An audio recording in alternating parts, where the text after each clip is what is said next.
Nós temos aqui mais uma pauta que eu acho relevantíssima, que envolve a postura do Lula com relação ao Hamas. De novo, para variar, a gente tem essa postura bizarra. O Lula omite que o Hamas assassinou o brasileiro e minimiza caso a falecimento. O Michel Nisenbaum, que foi sequestrado no ataque terrorista do 7 de outubro, o corpo dele foi encontrado só no final de maio deste ano. E o Lula falou o seguinte: no caso de Gaza, o Brasil continuará trabalhando para um cessar-fogo permanente, para que se permita a entrada de ajuda humanitária e pela libertação imediata de todos os reféns pelo Hamas. Foi com grande pesar que recebemos a notícia do falecimento do brasileiro Michel Nisenbaum.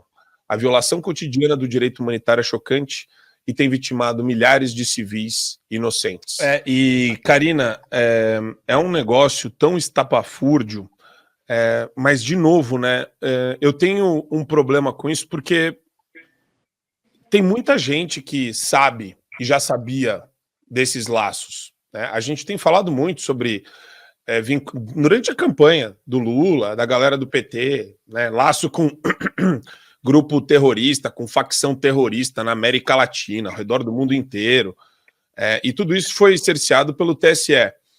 E eu gosto de pegar o post do Pondé como exemplo do pseudo-intelectual que, durante o período eleitoral, fez aquela análise completamente estúpida, falando que o Lula era um cara mais inteligente, melhor organizado para fazer relações exteriores, relações internacionais para o Brasil.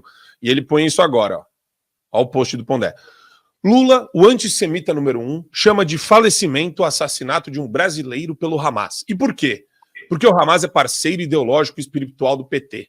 Mais um presente para os judeus idiotas que votam no PT.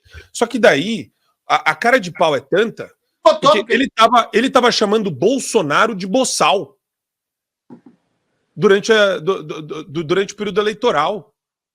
Ele foi linha auxiliar para eleger o Lula. E agora ele faz um comentário desse, ou ele acha que a audiência dele é muito estúpida e não tem memória, ou o cara é um baita cínico de primeira categoria, Karina. Não, o Pondé...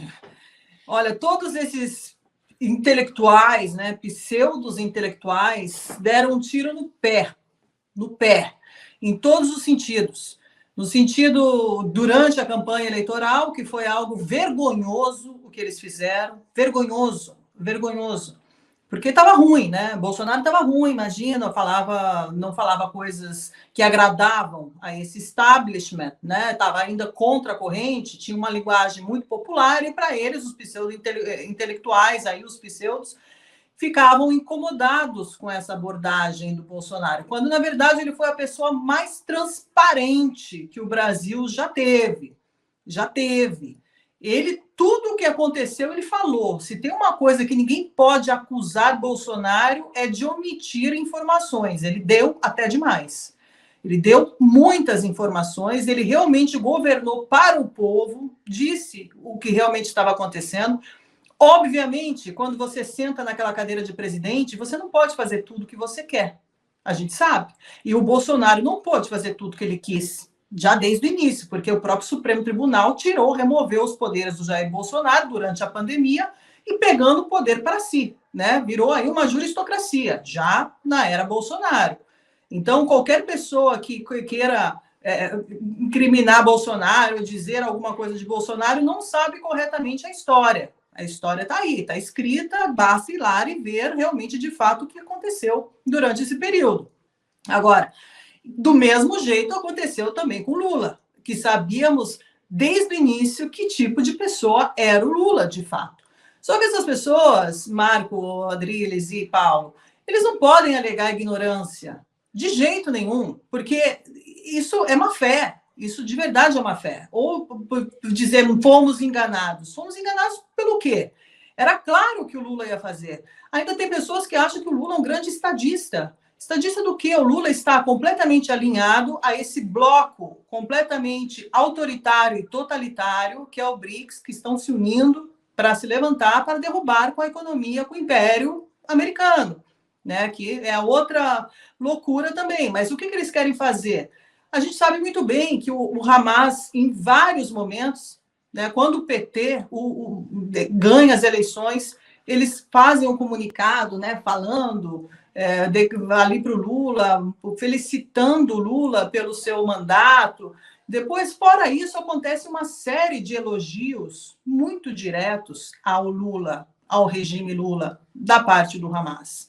A gente sabe muito bem que o Hamas ele entrou na política lá na Palestina em 2006 e dali eles nunca mais saíram. Dali eles continuaram transformando todo aquele lugar, que é a faixa de Gaza, em uma gaiola, em uma jaula para os seus próprios moradores e cidadãos. O que eles querem fazer? A gente sabe também o estatuto do Hamas, o que está escrito no estatuto do Hamas, que é muito claro. No estatuto do Hamas está escrito que eles têm como objetivo eliminar a raça judia, os judeus. Está escrito no estatuto deles.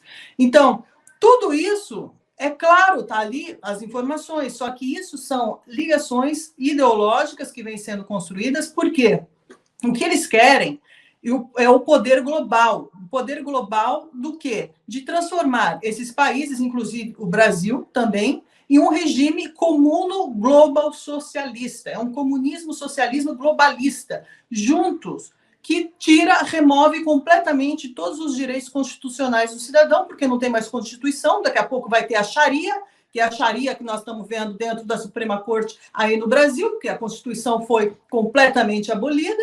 Vem um novo modo de incriminar pessoas sem o devido processo legal, sem direito ao contraditório, sem nada, que isso são os moldes chineses, Venezuela, Cuba, Irã e todos esses países que o Lula caminha de mãos dadas. Então, coisa boa não é, obviamente, está claro. Agora, esses pseudos intelectuais que continuam e agora vêm a público, como aconteceu também com Paulo Coelho, que foi o primeiro, hein? O Paulo Coelho a se redimir desse mal.